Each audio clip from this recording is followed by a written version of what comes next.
윤석열 대통령과 지금 김용현 전 국방부 장관을 포함한 아주 측근들 몇 명만이 지금 계엄과 관련해서 내용을 공유받고 있었고 그 이외의 국무위원들은 전혀 몰랐다라는 그 사실도 굉장히 충격적이긴 합니다. 어쨌든 대통령실의 어떤 보고 시스템 체계가 조금 이상하다는 생각이 들 정도인데 어떻게 이런 일들이 벌어지게 된 걸까? 그리고 과연 어떤 사람들이 이렇게 참여하면서 국무회의가 진행됐던 걸까? 이런 부분들에 대해서 저희가 지금 좀 이야기를 해보도록 하겠습니다. 자, 정원재 대변인님. 예. 어제 일단 11명의 국무위원들이 지난 3일 9시쯤에, 저녁 9시쯤에 모였던 것으로 전해지고 있습니다. 그 전까지 전혀 몰랐고 알았던 사람들은 지금 추정되기로는 김용현 전 국방장관과 이상민 행안부 장관 두 사람 정도였다고 전해지고 있잖아요. 지금 이상민 장관도 그 계엄 선포와 관련해서 구체적으로 얼마나 논의가 됐는지는 사실 모르는 상태에서 서울로 올라와서 국무위원회 참석한 게 아닌가 싶은데요. 그렇게 생각한다면 지금 계엄을 건의할 수 있는 위치에 있는 분이 두 분이잖아요. 행안부 장관과 국방부 장관. 그렇죠. 김용현 장관이 건의를 했고 실무적인 작업을 준비를 했겠죠. 근데 지금 알려진 바로는 11분이 모여서 심의를 했는데 네. 참석한 분들이 상당 부분 부정적인 의견을 제시를 했다는 거예요. 그런데 윤석열 대통령의 의지가 워낙 강했기 때문에 결국에는 이게 심의 의결 과정에서 국무위원들이 다수결의 원칙에 의해서 누가 더 많이 찬성했기 때문에 의결이 된다 이게 아니라 대통령이 의결하는 절차이기 때문에 계엄이 선포된 것인 것만큼 이 부분에 대해서는 분명 윤석열 대통령이 정치적 법적 책임을 져야죠. 그게 결정을 내린 사람의 숙명입니다.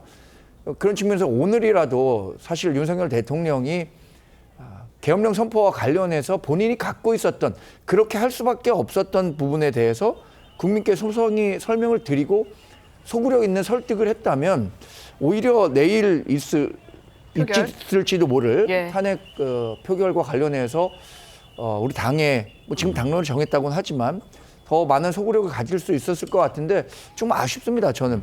근데 다행인 것은 하여튼 국무회의와 같은 절차적인 정당성은 확보했다는 거죠.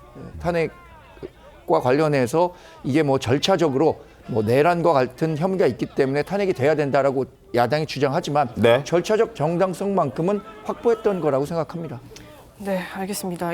지금 말씀드리고 있다시피 계엄령을 선포하는 과정상의 상황이 매끄럽지 않았고 일부 소수 국무위원들끼리 결정한 사항이다. 이런 점들 때문에 논란이 지금 계속되고 있는데 말씀 주신 대로 다른 국무위원들은 찬성하지 않았고 만류했다. 이런 얘기까지도 전해지고 있습니다. 그 급박했던 상황을 보여주는 것이 바로 윤석열 대통령의 선포 당시 발언이다. 이런 얘기들도 나오고 있거든요. 대통령의 언어라고 보기에는 다소 거칠었던 것 아니냐 이런 해석들이 나오는 건데 한번 살펴보겠습니다. 어제 윤 대통령 비상계엄 선포 발언들입니다. 지금 우리 국회는 범죄자 집단의 소굴이다. 국회가 자유민주주의 체제를 붕괴시키는 괴물이 됐다. 국민 자유와 행복을 약탈하는 파렴치한 종북 반국가 세력들을 척결해야 한다. 폐악질을 일삼은 망국의 원흉. 반국가 세력을 반드시 척결하겠다. 이런 취지의 워딩들을 쓴 겁니다. 이게 윤 대통령의 심경을 좀 더 적극적으로 표현하기 위한 수단이라고 볼 수도 있을 것 같기는 한데 대통령의 언어로서 적합하냐라는 얘기도 있거든요. 그걸 논평할 가치조차를 느끼지 못할 정도로 너무 심각한 언어죠. 대통령이라고 하는 그 직의 무게가 얼마나 무거운 것인지 이런 것들에 대해서 정확하게 인식을 전혀 못하고 있는, 다시 말해서 자유민주주의를 말씀하시지만 민주주의의 근본 가치와 철학에 대해서 전혀 공부가 돼 있지 않은 그러한 어떤 대통령 아니냐는 생각을 할 수밖에 없습니다. 이게 국무위원들끼리 좀 논의를 거쳐서 결정을 했다면 좀 더 순화되고 완화된 표현들이 나왔을까요? 그러니까 지금 이제 김용현 전 국방장관이 됐네요. 김용현 국방장관이 계엄을 건의했다라고 하지만 이것도 역시 저는 포장이라고 생각합니다. 네. 정광재 대변인 설명했습니다만 절차적 정당성은 갖춘 것으로 본다. 그러나 저는 동의하지 않습니다. 지금 알려지기로 지금 이제 국회가 계엄 해제 의결을 가결을 했을 때 대통령이 이제 해제를 선언해야 되잖아요. 근데 그때 뭐라고 했어요?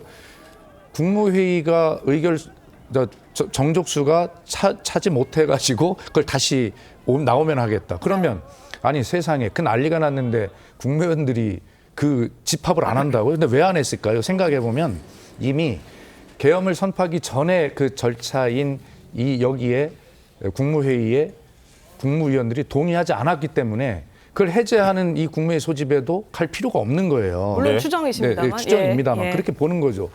절차적 정당성이 어디가 갖춰져 있습니까? 그리고 김용현 대통령의 언어로 다시 돌아가면 저렇게 아주 정말 모든 극악스러운 마음까지 다 표현된 저런 것들을 작성을 해서 한 거 보면 누구의 건의를 받아서 한 게 아닙니다. 저 문제는 대통령 스스로가 결심하고 기획하고 만료도 강행한 이런 것이지. 그러면서 나중에는 윤석열 정부의 아주 대표적인 특징, 뭐 만 5세 뭐 교육 뭐 이런 것들 문제 나왔을 때 교육부 장관 책임무고 교육부 장관 사표 내고 하듯이 이 계엄령 선포도 김영현 국방장관 제가 건의했습니다라고 덮어 쓰는 거지요. 저 언어를 통해서 본 이 문제의 본질은 대통령이 혼자 정말 화가 나가지고 도저히 참을 수가 없어서 극도로 흥분된 상태에서 혼자 결심하고 기획하고 만료도 진행한 그런 것을 보여주는 그러한 언어다 이렇게 생각합니다. 알겠습니다. 일단 덮어 쓴다, 죄를 뒤집어 쓴다라는 표현은 일단 확인된 건 아니고 그렇게 개인적 의견입니다. 생각한다는 네. 개인의 의견으로 생각하겠습니다. 물론 이렇게 말씀하신 근거는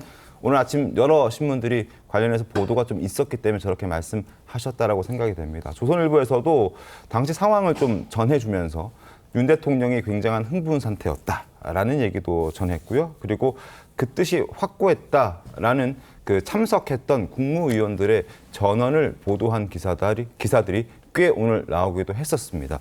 그러나 일각에서는 윤석열 대통령이 오죽했으면 이랬을까라는 옹호론도 함께 나오고 있습니다. 아마 국민의힘 의원총회에서 이런 목소리가 나왔던 것 같은데 김영태 의원님, 이런 목소리가 좀 많이 나왔습니까? 아니면 일부 소수의 의견이었습니까? 어땠습니까? 대통령하고 이제 가까운 의원분들께서 이제 말씀을 전하는 과정에서 이제 했다라고 저는 느껴졌고요. 다만 저 의견에는 개인적으로 동의하지 않고요. 많은 의원들이 아마 동의하지는 않을 겁니다. 거듭 말씀드리지만 계엄이 선언되면서 많은 국민들께서 얼마나 놀라셨고 또 하루아침에 주식시장이 이렇게 또 출렁거렸고 외신들이 또 굉장히 아까 말씀하셨지만 외교적인 신뢰도 저희가 좀 많이 무너진 측면이 있지 않습니까? 여기에 대해서 여당 의원들이 저렇게 발언하는 것은 전 적절치 않다라고 생각되고요. 다만 대통령하고 이제 친한 분들이 네. 발언하는 과정에서 이제 발언이 된 것 같고요. 거듭 말씀드리지만 대한민국의 주권은 국민에게 있습니다.